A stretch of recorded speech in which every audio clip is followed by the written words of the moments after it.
My name is Ronnie Flanoy. I'm also on the list. I'd like to yield my time to. Yes, sir. Okay.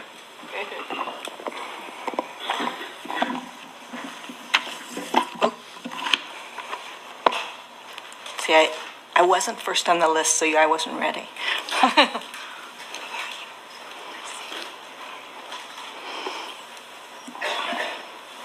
If I can get my technology running, we'll be okay.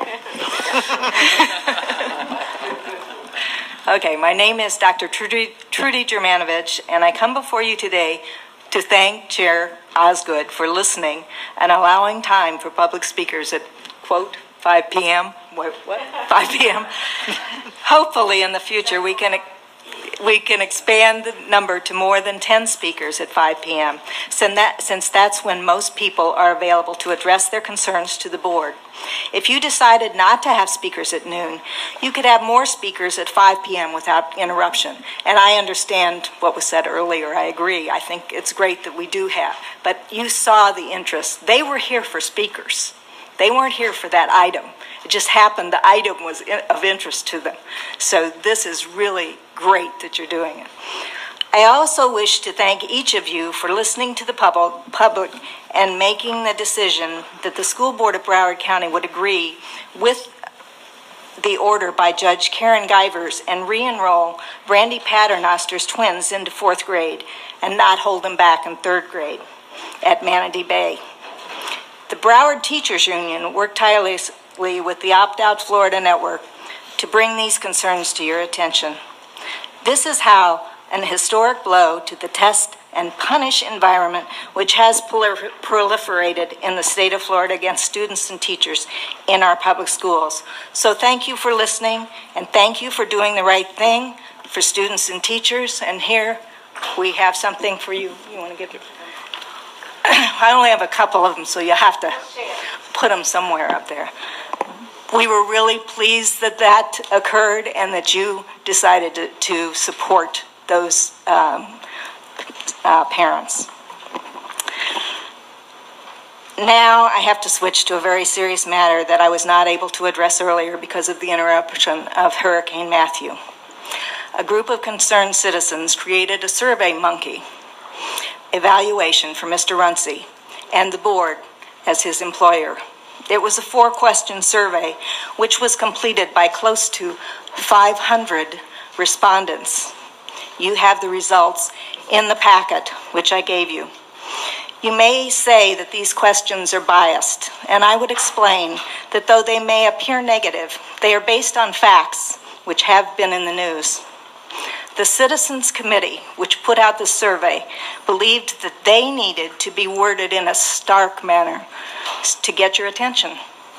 These questions were created by many concerned citizens. I'm limited in time, but I can report that nearly 500 respondents, that is hundreds more than the 25 you got out of 12,000 surveys you sent out from your technology department before approving a purchase of millions of dollars for the Lenovo laptops.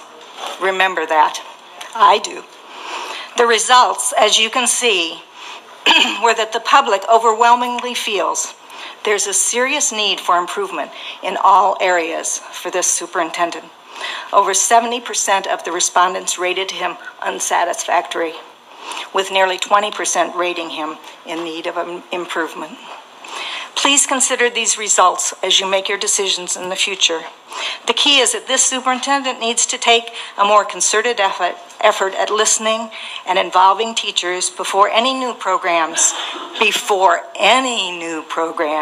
are purchased or implemented. It's time for a timeout and a serious revamping of how the decisions are made in this district.